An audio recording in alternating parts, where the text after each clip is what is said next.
Neonatal hiperbilirubinemia. Ya, kalau kita lihat dari judulnya berarti hiper melebihi hiperbilirubin, bilirubin yang berlebih pada neonatal atau kita sebut dengan ikterus neonatal atau kita sebut dengan bayi kuning ya.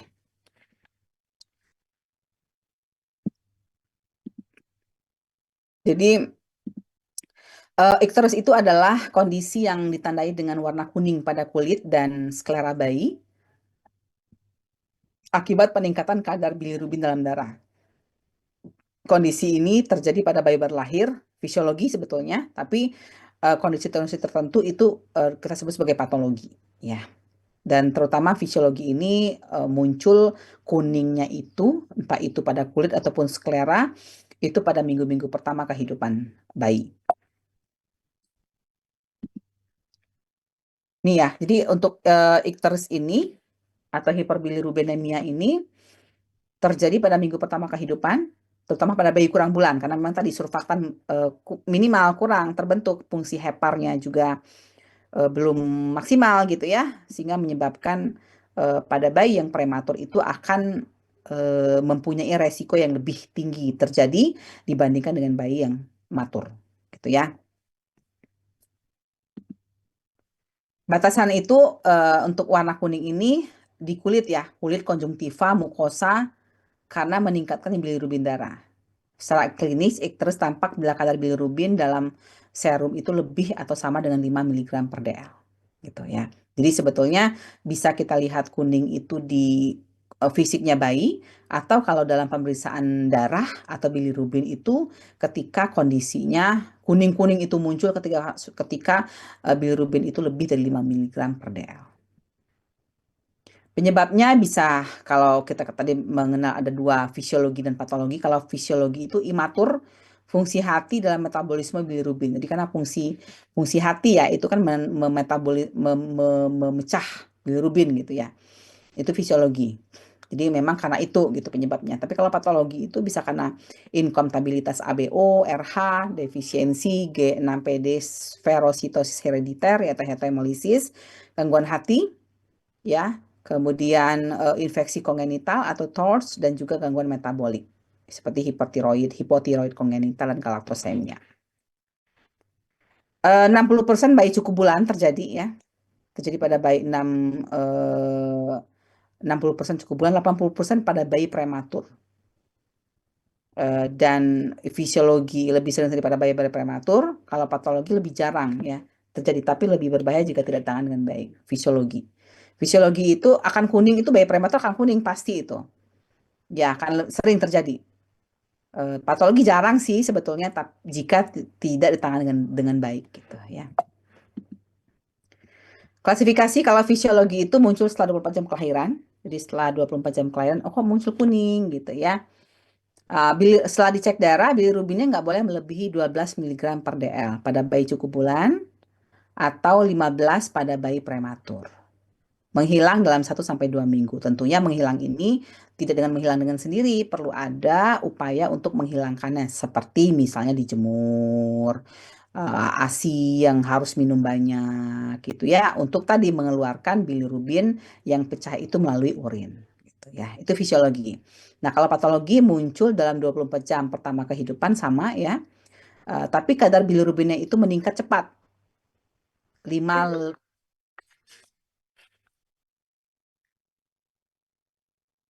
ya, Dok. Mm-mm. Hah? Oh.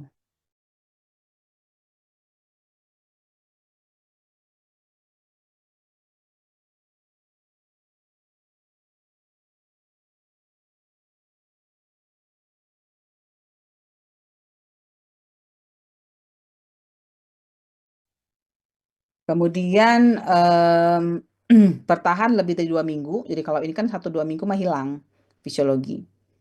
Kalau kalau yang patologi ini dia meskipun udah dijemur, dikasih ASI banyak, tetap aja nggak hilang-hilang. Ya, nah ini biasanya berkaitan dengan faktor penyakit hemolitik, infeksi, atau gangguan hati. Yang ketiga, icteritis ASI atau breastfeeding jaundice ya. Terjadi akibat asupan ASI yang kurang dalam beberapa hari pertama kehidupan, menyebabkan dehidrasi ringan dan peningkatan sirkulasi enterohepatik bilirubin. Ini breast milk jaundice ya. Terjadi setelah minggu pertama kehidupan disebabkan karena zat dalam ASI yang menghambat konjugasi bilirubin. Seperti beta glukuronidase, asam lemak bebas. Jadi memang karena dari ASINya sendiri. Steroid atau hormon tertentu dalam ASI. Kemudian patogenesisnya, ikterus ini terjadi akibat ketidakseimbangan antara produksi dan eliminasi bilirubin. Jadi produksi bilirubin dan mengeluarkannya. Ya, ini nggak seimbang. Harusnya kan produksi bilirubin ada produksi tapi dikeluarkan gitu melalui urin. Nah, ini eliminasi yang bermasalah gitu ya. Pada bayi baru lahir peningkatan produksi bilirubin karena pemecahan sel darah merah yang tinggi. Ya, gitu ya. Jadi apa namanya? Itu penyebabnya salah satunya untuk pada bayi baru lahir gitu ya. Imatoritas hati menyebabkan gangguan konjugasi bilirubin, sirkulasi enterohepatik meningkat menyebabkan bilirubin tidak tereliminasi dengan baik.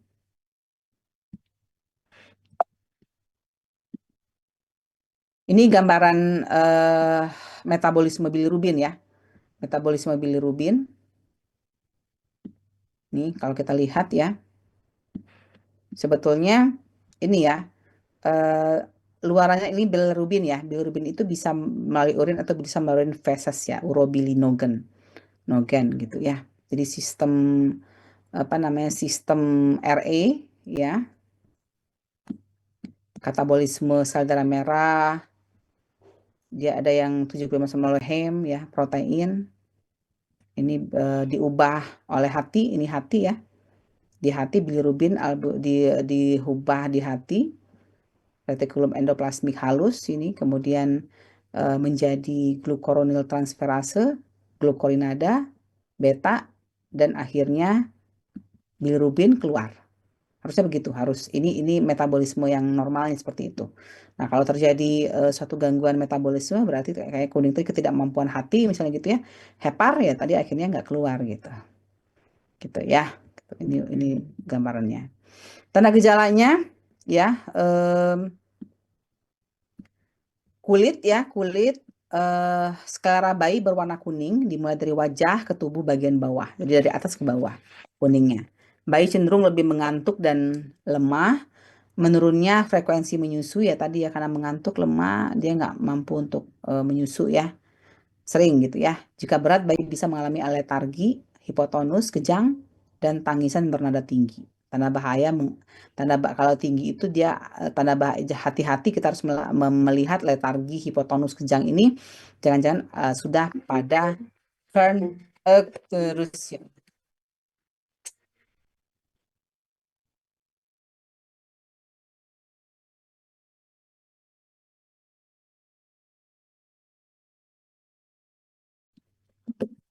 Kemudian eh ya, jadi kalau ada gejala seperti ini terjadi current icters ya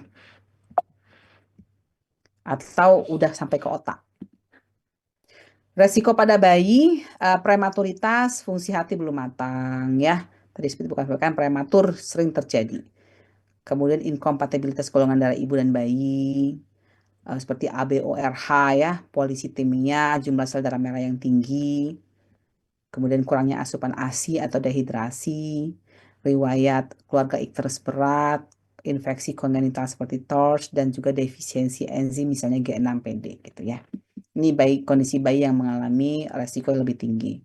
Kemudian mekanisme penyebab peningkatan kadar bilirubin serum bayi sehat itu pertama sirkulasi massa darah merah tinggi ya dan waktu hidup sel darah merah yang pendek. Cepat mati tadi itu ya. Jadi perubahannya gitu ya, sirkulasinya. Konjugasi bilirubin pada hepar yang menurun tadi akhirnya nggak terkonjugasi, nggak keluar gitu ya.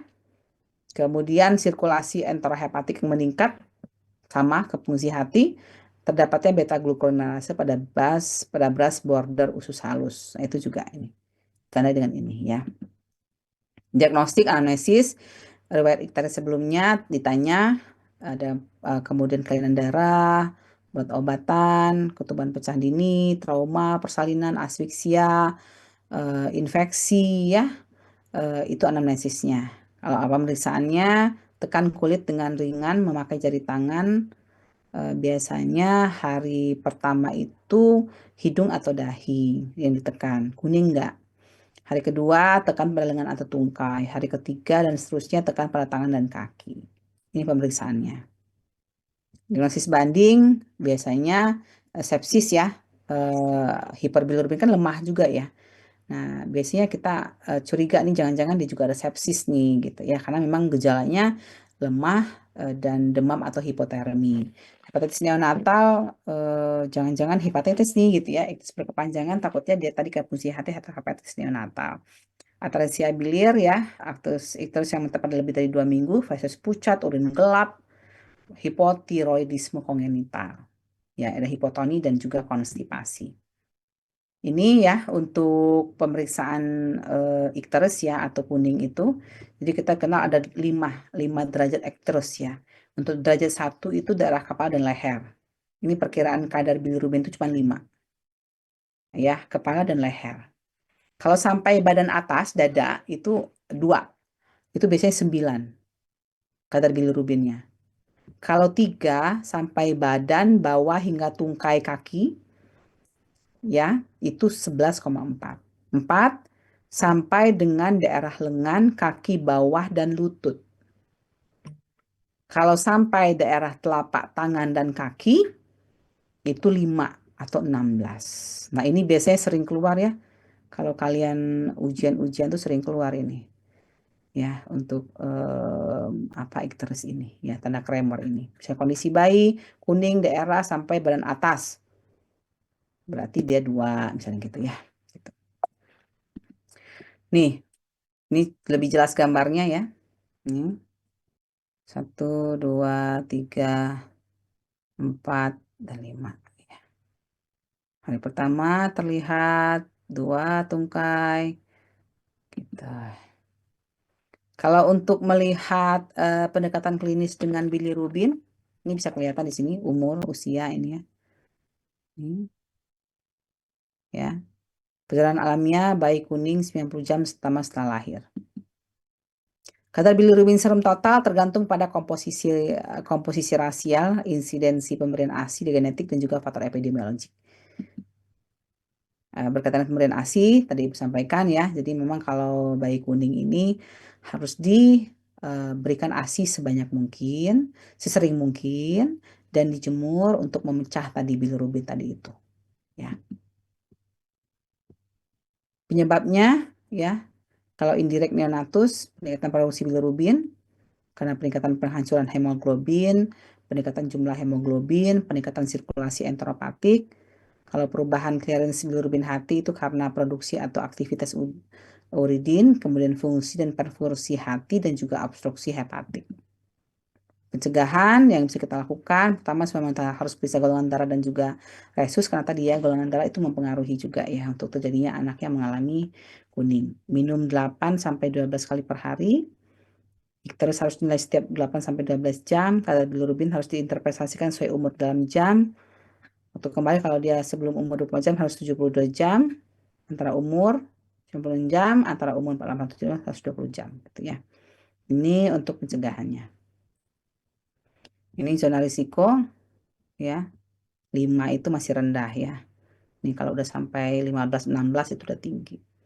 Tadi yang dilihat dari sama ya dengan tadi kondisi tingkatan ikterus tadi 5 tingkatan tadi itu. Nah, pelaksanaannya bisa fototerapi, jadi disinar gitu ya. Fototerapi digunakan menggunakan bilirubin dan mengubahnya menjadi bentuk larut dalam air, diekskresikan tanpa konjugasi. Kalau misalnya nggak mempan juga fototerapi, transfusi tukar, karena siapa tahu ada kelainan darahnya. Daripada mencegah kelainan ikterus juga. Asupan ASI ya juga bisa mendorong eliminasi bilirubin melalui feses atau urin. Penyebab jika infeksi berikan antibiotik, kalau inkompatibilitas diberikan imunoglobulin intravena. Pemantauan ketat, pengukuran bilirubin total langsung, pemantauan gejala neurologis, serta evaluasi penyebab daripada ikterus. Nah, ini ya.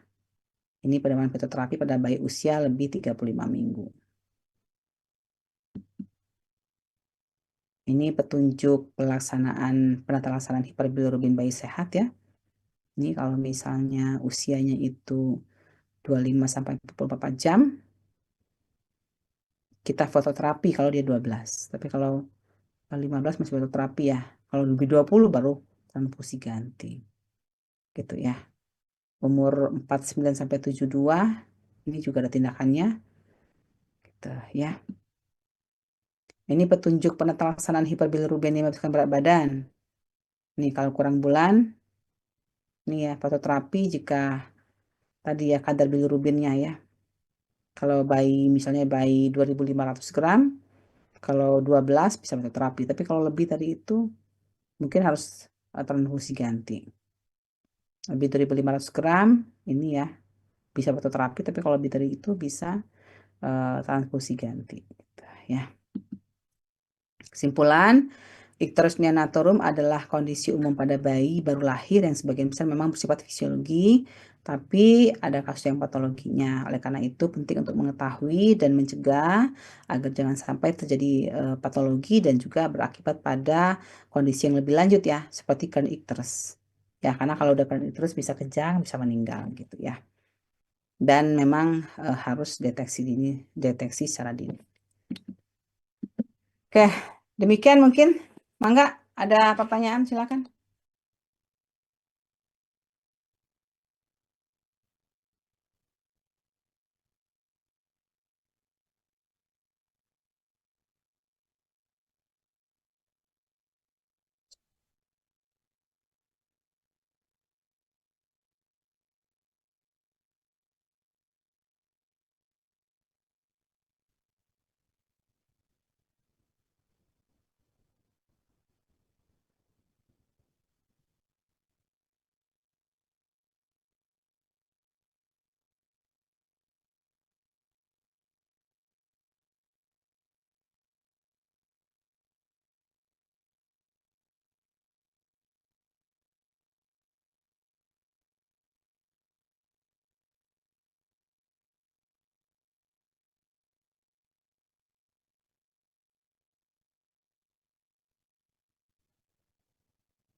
Ini paham atau nggak paham?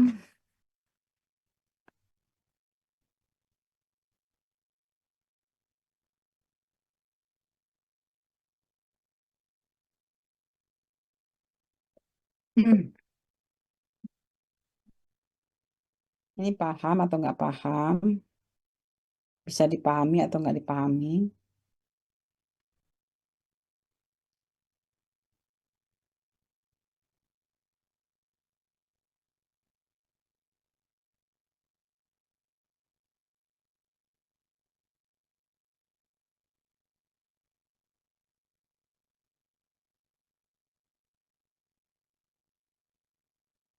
Cukup?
Ibu izin bertanya. Ya, Izin gimana? Ibu bertanya mengenai jadwal.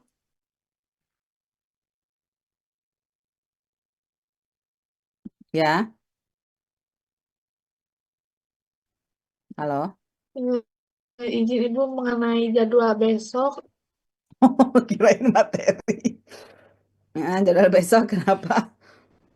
Pagi. Eh, iya Ibu kan harusnya jam 1 ya. Iya, Ditarik ke jam 7 Ibu. ya, ya betul.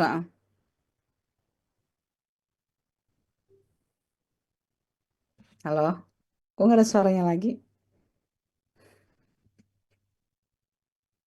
Ya, terima kasih banyak Ibu. Oh iya sih Pak ya. Besok jam 7 ya. Oke, baiklah. Kalau tidak ada, pasti Anda capek. Seharian udah kuliah ya. Kita istirahat dulu ya. Sampai ketemu besok ya. Selamat